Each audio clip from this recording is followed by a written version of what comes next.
Hell's Kitchen. The cooking show where it's mainly known for having an angry British man make you piss yourself laughing. Fuck off you fat useless sack of fucking Yankee danky doodle shite. Fuck off, will you please, yeah? I recently got to watch the show after seeing all the memes about it, and I'm pretty hooked. From the cooking competition aspect to the main man himself, Gordon Ramsay, there's a lot to love about this show. However, what I love perhaps the most about the show, aside from Ramsay, are the chefs competing. For 20 seasons, 302 different chefs have competed, either loved, hated, or both, and I've decided to rank my top 10. A few rules though. First, in order to keep this list at least somewhat manageable, I'm only ranking the chefs who appeared in seasons 1 to 9. Like I said earlier, over 300 chefs competed in the show. Narrowing it down to 10 is hard enough. I will eventually do a list of my favorite chefs from seasons 10 to 20, so bear with me. Second, my ranking will be based on 3 criterias: cooking ability, how invested I'm in the chefs themselves, and the arc they go through. Finally, this is not who I believe is the best chef. Look at the title before you go wild in the comments. Without further ado, let's open the countdown. Salvatore Coppola. Season 7 to me is honestly kind of meh to me. Sure, I don't mind it at all, and yeah, I got a bit more interested as the season progressed, but honestly, not a lot of the chefs stand out to me, and when they do stand out, it's not in a good way. Salvatore is an exception to this. While Salvatore is far from the best chef, he's honestly one of the most interesting chefs to ever appear on the show in my opinion, solely from his backstory. He never went to school, instead being made to work to help his family. That alone raises many questions about Salvatore himself, such as how did he balance cooking and learning from home? Despite not going to school and losing out on early social skills, he's actually one of the nicest chefs to ever compete on the show. He even managed a rarity where he got along with literally everyone. Not even the best of the best chefs have managed that feat. The same can't be said for the next chef. Grazie a tutti. Ciao.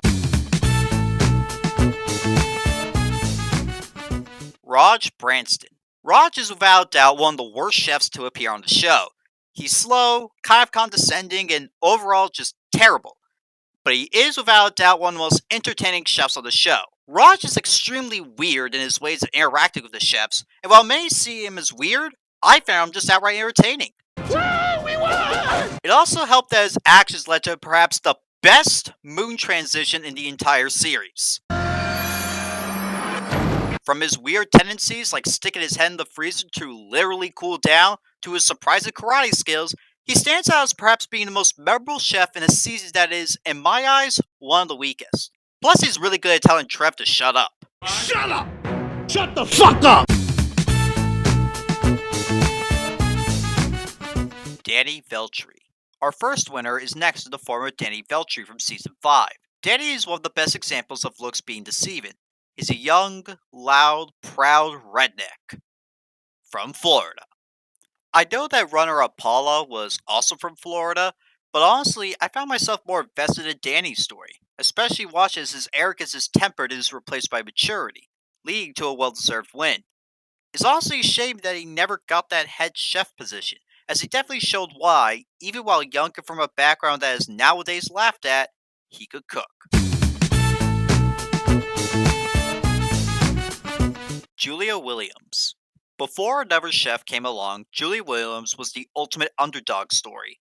Unlike a lot of the chefs in Season 3, who came from professional backgrounds, Julia came from Waffle House, where I would imagine would be the place to go if you're drunk and craving hash browns. However, Julia proved herself despite her inexperience, to the extent that Rock, that season's winner, actually considered her to be a worthy opponent. Personally, I would have loved to see her in the finals and maybe even win. Ramsay definitely believed in her and sent her to culinary school, which was the first on the show and, so far, the only time that ever happened. It's a shame she's apparently back at the Waffle House. What a waste of what could be a future Hell's Kitchen winner. Speaking of which,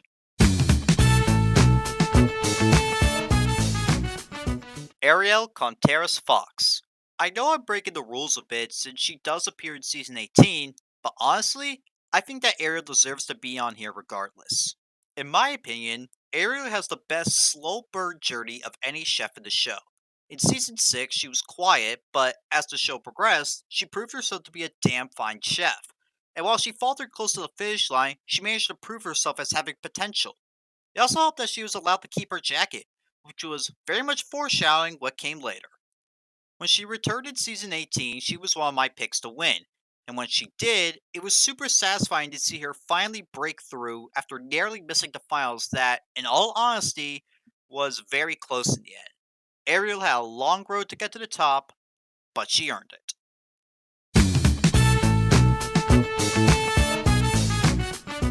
Van Hurd. You'll probably not be aware of this, but I love professional wrestling.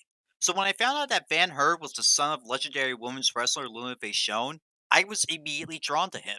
When I said that looks could be deceiving, Van is probably the best example of this. Without context, Van comes off as a meathead who isn't really smart, but that's far from the truth. In reality, he's a great chef and really, really entertaining. Sure, he can be extremely intense, which is saying something considering that the season he debuted in contained, I ain't no fucking bitch, chef. I don't give a fuck. but more often than not, his acts are just so hammy and entertaining that you can't help but love him. He's like Raj if Raj could cook. Also, lost his voice? Really?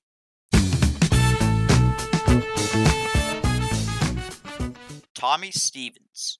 Season 9 probably has my favorite blue team to date. And starting off the list is another appearances can be deceiving chef in the form of Tommy Stevens.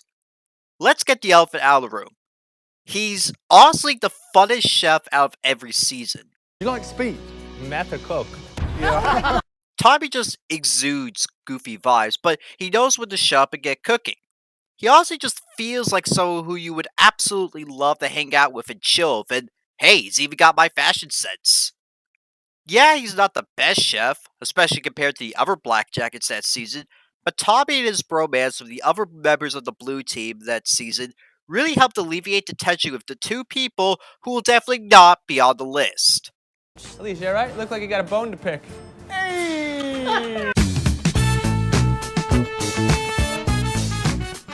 Will Lustberg. When it comes to chefs in the show that may be considered to be one of the best to ever compete, a lot of people talk about winners. Season 9's Will Lustberg is one of the very few exceptions to that. Will is without doubt one of, if not, the most consistent chef to ever appear on Hell's Kitchen. How consistent? Zero mistakes at all during service. That's something no winner has ever managed to accomplish at all, and Will didn't even win. It also helps that he's a part of the bromance between Tommy and Paul. And honestly, seeing Will show this more fun side to him that definitely isn't apparent at first glance makes him really endearing.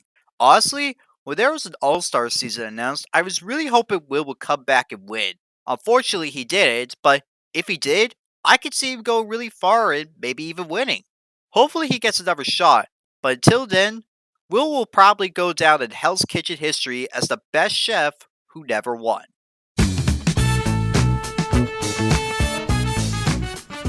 Louis Petroza. Louis Petroza is without a doubt the main highlight of season 4. Petroza is not only a fantastic chef, but a fantastic human being. In a show where people constantly throw each other under the bus, Louis Petroza is constantly saving people, not to prove himself as a good leader, not to show off how good he is, but it's because he cares. Even in eliminations, he doesn't want to throw people under the bus and would rather allow himself to get eliminated, which is definitely saying something considering season 4 has man babies, sexist, and woman beaters. It's really telling that even after his tragic passing, people still talk about how much Petroza meant to them. He truly is the golden standard of kindness in Hell's Kitchen. Rest easy, Petroza. Your legacy in Hell's Kitchen will never be forgotten. Before we get to number 1, here are a few honorable mentions. Michael Ray. Michael Ray is, in my opinion, one of the most underrated winners the show has had. Not only is he a good chef, but he's also one of the most cunning and sneaky people to ever compete on the show. He's the reason why the quality control test exists, and he has the best win-loss ratio during the team phase for any winner. And that's from a season that's primarily full of mediocre chefs. Bobby Anderson. Bobby was someone who definitely took time to grow on me, and he grew on me pretty quickly after that wake-up call. Honestly, after he woke up, he proved to be a really strong chef. And personally, I kind of wish he got to the top 3. Christina McAmer. Christina definitely had one hell of an underdog story. being nominated primarily because people didn't like her. She deserved her win, even if it came at the cost of a Petroza win. Robert Hess. Bit of a controversial pick, but I still really liked Robert. Sure, he could come off as an asshole at points, but he made up for it by being one of the funniest chefs. Plus, I felt outright bad for him during season 5 when he was forced to withdraw, and even season 6 when everyone gave him the cold shoulder. Jennifer Normand. Much like Bobby, Jennifer was someone who grew on me, albeit it took longer, and honestly, once she actually briefly managed to shut up Elise, she very quickly became one of my favorites of that season. Plus, her brief crush on Paul was really sweet. Paul Niederman. Rounding out the lot of season 9 chefs is the winner of season 9, Paul Niederman. I love Paul dearly, but there's a part of me that feels like just because he got Elise and Carrie to work together doesn't mean that he should have won. Regardless, he still has my favorite reaction to winning. 1.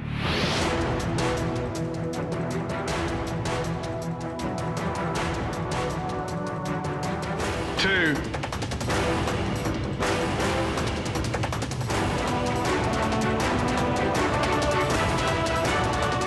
3. Dave Levy. Not only is Dave Levy my favorite chef to ever compete on the show, but in my opinion, he makes a very serious argument to be the best winner the show has ever had. Is it because he's a good cook? Yeah, partially, but that's a basic requirement to even have a shot. Is it because he's a strong leader? That's another reason. But really, it's because Hell's Kitchen. Arm. he had the ultimate underdog story in a season where a lot of really strong and likable chefs were competing, and Dave, with only one arm, absolutely Brock Lesnared his way to the finals and won. I know some people say that Kevin should have won over Dave, and I know that people say that Dave isn't a strong leader, but honestly, the fact that people say that Kevin should have won over Dave, even after the finale is super close, I think it just proves that Dave had a massive challenge ahead of him, and Dave absolutely deserved his win and his placement as one of the best that Hell's Kitchen has ever had. If you liked the video, like, comment, and of course, fucking subscribe.